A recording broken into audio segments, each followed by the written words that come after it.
കെഎസ്ആർടിസിയിലെ സ്ത്രീകൾക്കുള്ള സൗജന്യ യാത്ര ആശങ്കയിൽ സ്വകാര്യ ബസ്സുകൾക്ക് പാക്കേജ് വേണമെന്ന്. കെഎസ്ആർടിസിയിൽ സ്ത്രീകൾക്ക് സൗജന്യയാത്ര അനുവദിക്കുമ്പോൾ ആ സ്ഥാപനത്തിനുണ്ടാവുന്ന നഷ്ടം കണക്കാക്കിയ സർക്കാർ സ്വകാര്യ ബസ് വ്യവസായത്തിന്റെ നഷ്ടം കൂടി കണക്കാക്കി പാക്കേജ് അനുവദിക്കണമെന്ന് പാലക്കാട് ജില്ലാ ബസ് ഓപ്പറേറ്റേഴ്സ് അസോസിയേഷൻ ആവശ്യപ്പെട്ടു. സ്വകാര്യ ബസ് വ്യവസായ സംരക്ഷണം ആവശ്യപ്പെട്ട ബസ്സുടമ സംഘടന ഹെഡ് പോസ്റ്റ് ഓഫീസിന് മുന്നിൽ ധർണ നടത്തി. പ്രതിഷേധ ധർണ സംസ്ഥാന വൈസ് പ്രസിഡന്റ് കെ സത്യൻ ഉദ്ഘാടനം ചെയ്തു. അടിക്കടിയുണ്ടാകുന്ന ഇന്ധനവില വർധനവ് സ്വകാര്യ ബസ് വ്യവസായത്തെ തകർക്കുകയാണ്. ഇന്ധനവില വർധനവിന് പുറമെ വിവിധ നികുതി വർധനവും ഗതാഗത പരിഷ്കാരവും തകർച്ചയ്ക്ക് ആക്കം കൂട്ടി. കഴിഞ്ഞ 20 കൊല്ലത്തിനകത്ത് 3000-ലധികം സ്വകാര്യ ബസ്സുകൾ സർവീസ് അവസാനിപ്പിച്ചു. സ്വകാര്യ ബസ് വ്യവസായം നിലനിർത്താനാവശ്യമായ നിരവധി നിർദ്ദേശങ്ങൾ കഴിഞ്ഞ സർക്കാരിന് സമർപ്പിച്ചെങ്കിലും നിരാശയായിരുന്നു ഫലം. കൂടുതൽ സ്ത്രീകളും യാത്രക്കാരായി ഉപയോഗിക്കുന്നത് സ്വകാര്യ ബസ്സിനെയാണ്.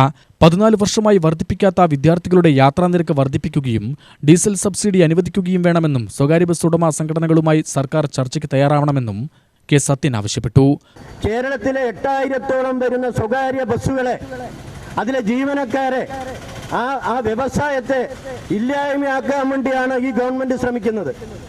ഈ ഗവൺമെന്റ് എന്താ പറഞ്ഞത്? ഇലക്ഷൻ വരുന്ന സമയത്ത് സ്ത്രീകൾക്ക് വോട്ട് ചെയ്യാന്ന്. ഇതിനു മുമ്പ് പല സംസ്ഥാനങ്ങളിലും സ്ത്രീകൾക്ക് ഫ്രീ കൊടുത്തു. അടുത്ത സംസ്ഥാനമായ തമിഴ്നാട്ടിൽ കൊടുത്തില്ലേ? കർണാടകയിൽ കൊടുത്തു. അതിനോടൊപ്പം കൂനിന്മേൽ കൂന് പറഞ്ഞമാരെ കേന്ദ്ര ഗവൺമെന്റ് 8 രൂപയോളം ഡീസൽ വില വർദ്ധിപ്പിച്ചു. നിങ്ങൾ ഒന്ന് മനസ്സിലാക്കിയിട്ടുണ്ടോ? കഴിഞ്ഞ മാർച്ചിലെ അധ്യയന വർഷത്തില് 130% ലാഭത്തിലാണ് പെട്രോളിയം കമ്പനി നടത്തിക്കൊണ്ടിരുന്നത്.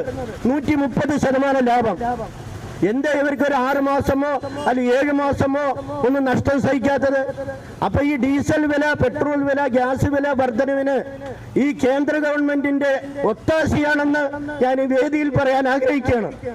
130%-ത്തിലാണ് എണ്ണ കമ്പനികൾ പോയത്. ഇവിടെ പല പത്രങ്ങളിലും പല ടിവികളിലും വന്നു, ക്രൂഡ് ഓയിലിന്റെ വില ബാരലിന് കുറഞ്ഞു എന്ന്. എണ്ണ കമ്പനികൾ കുറച്ചതേ ഇല്ലല്ലോ. അപ്പൊ അവര് നഷ്ടം നികത്താനാണെന്നാ പറഞ്ഞത്. ഇപ്പൊ ഒരു 6 മാസം കൊണ്ട് യുദ്ധം തുടങ്ങി എന്ന് പറഞ്ഞതിന്റെ പേരില് കേരളത്തിലെ അല്ലെങ്കിൽ ഈ രാജ്യത്തെ മുഴുവൻ എണ്ണ കമ്പനികൾ അടിച്ചേൽപ്പിക്കുന്നതിൽ ഈ കേന്ദ്ര ഗവൺമെന്റിന്റെ സപ്പോർട്ടാണ്. ഇവിടെ ഇപ്പൊ ഭരിക്കുന്ന ഗവൺമെന്റ്, UDF ഗവൺമെന്റ്, ഇതിനു മുമ്പ് ഉമ്മൻചാണ്ടി സർക്കാർ ഭരിച്ചിട്ടുണ്ട്. നിങ്ങളുടെ ഓർമ്മയിലേക്ക് ഞാൻ കൊണ്ടുവരാം. ഡീസലിന്റെ വില വർദ്ധിപ്പിച്ചാൽ ആ നികുതി ഒഴിവാക്കും. ആ നികുതി ഒഴിവാക്കിയ ആദ്യത്തെ സംസ്ഥാനമാണ് കേരളം. ആ നികുതി ഒഴിവാക്കാണ്ടിരുന്നാല് കേരളത്തിലെ ബസ് വ്യവസായമാണ് ആദ്യം ഇല്ലാതായി തീരുന്നത്.